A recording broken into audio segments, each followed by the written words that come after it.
Good morning. We're going to take a few minutes and review the slides from Inventory Management, Chapter 11. What we're going to find is that we're going to look at kind of three different objectives in this lecture. We're going to make sure that we explain the different purposes for keeping inventory. We're going to understand that the type of inventory system logic that's appropriate for an item depends on the type of demand that we have for that item. Then we're going to calculate the appropriate order size when a one-time purchase must be made. This is what's known as the news vendor problem.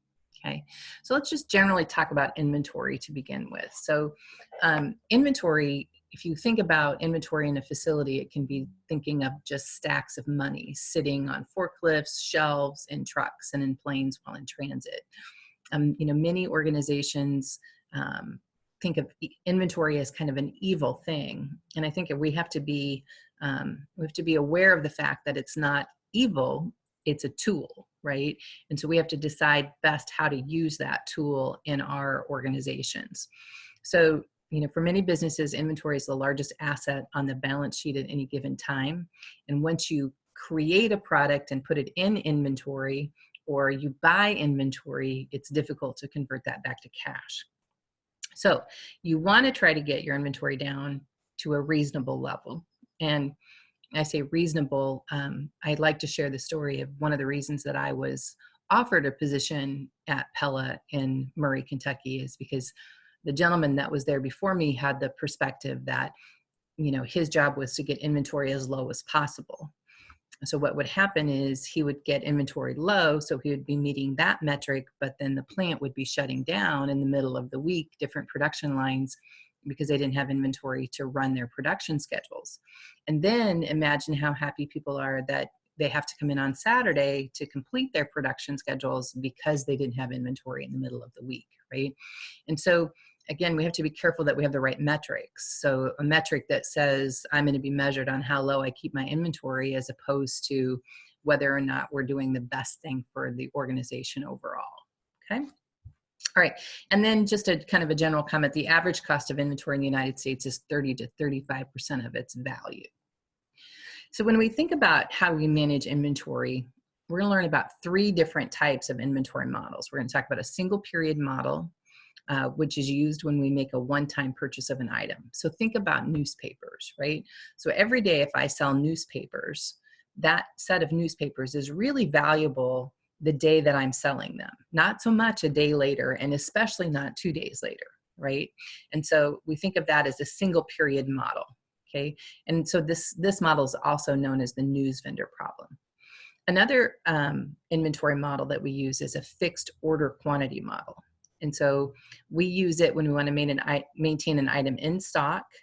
And when we restock, a certain number of units need to be ordered. So think about I'm managing a stock room, and when my inventory gets down to a reorder point of, let's say, 100 units, then every time it hits 100 units, I ordered 500 more, right? And so we just have this continuous cycle of I order the exact same amount every time my inventory hits that level. Alternatively, we can have a fixed time period model, which relates more to items that, let's say that I have 5 suppliers in Minneapolis, Minnesota, and I have a truck in Minneapolis every Tuesday. So that means that every Friday I need to place my orders so they can get ready on Monday and be picked up on Tuesday. So it's not so much about how much I have in inventory to reorder at that point, as much as it is about that there's a fixed time that I'm going to order, because I'm going to have a truck in that area every Tuesday. So that means I need to place my order every Friday so that they can get ready on Monday. So those are just an example of what that fixed time period model would look like. So, and they're, in our supply chain, right, these models are more, these three specific models are especially for if you're thinking about a retail store or warehouse inventory, right? We used a different inventory model, materials requirements planning, in Chapter 9, that we looked for raw materials and plant inventory, right?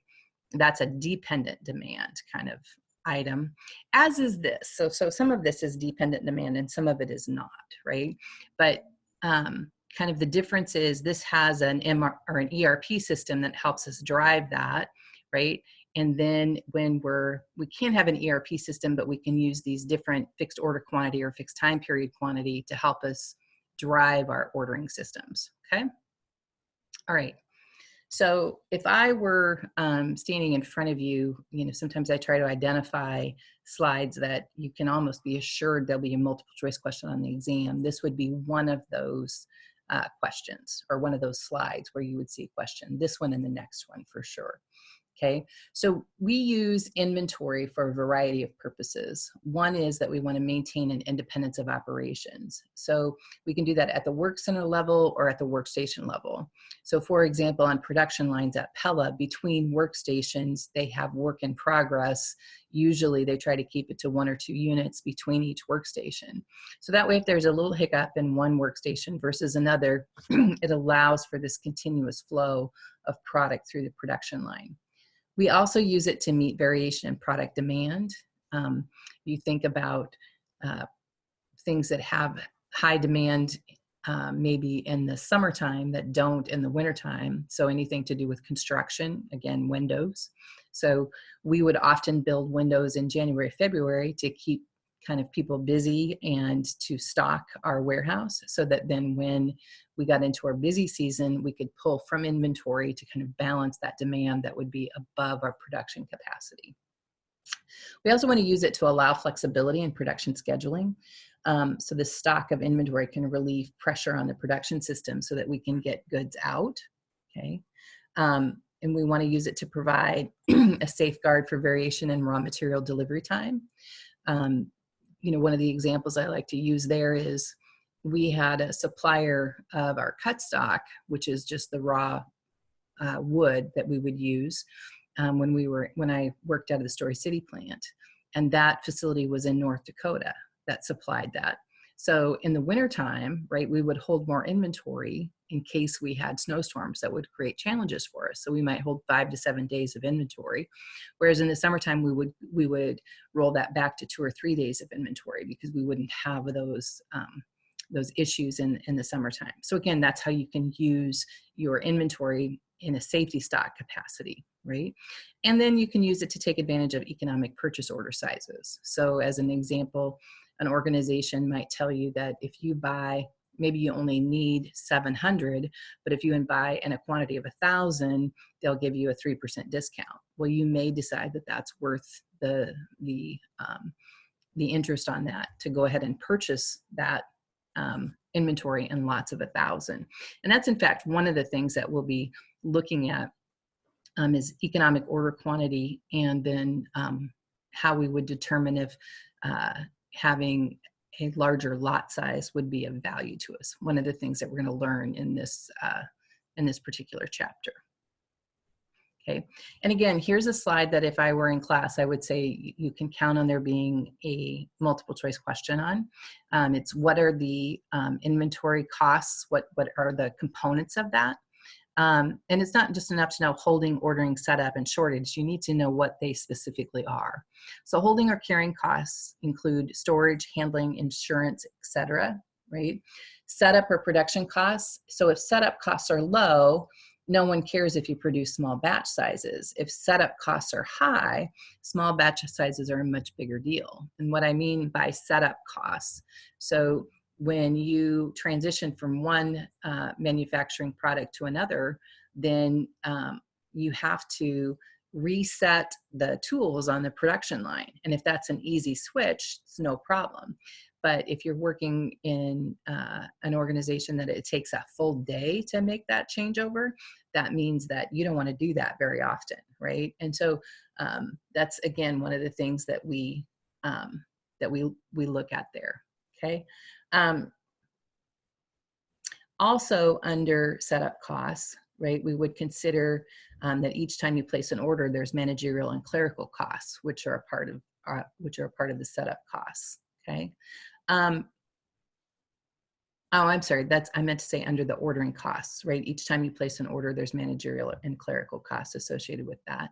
And then for shortage costs, if you run out, then you're either back ordering, so your customer's not satisfied, and there's a soft cost associated with that where an unsatisfied customer doesn't buy as much, or they just buy from someone else, right? And so then that's a hard cost because you've lost a sale there, okay? All right, so again, those are the inventory costs.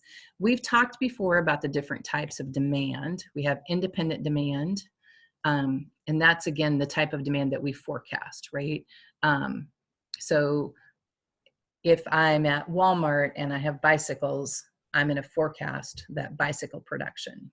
How many bikes do I need to produce? However, once I've forecasted I need 1,000 bicycles, I know that I need 2,000 wheels because every bicycle takes 2 wheels. And that's a dependent demand, which meets the need for any one item as a direct result of the need for another item. So again, those are just, again, the differences between independent demand and dependent demand. Okay. We've got this chart that kind of looks at different types of inventory control system designs.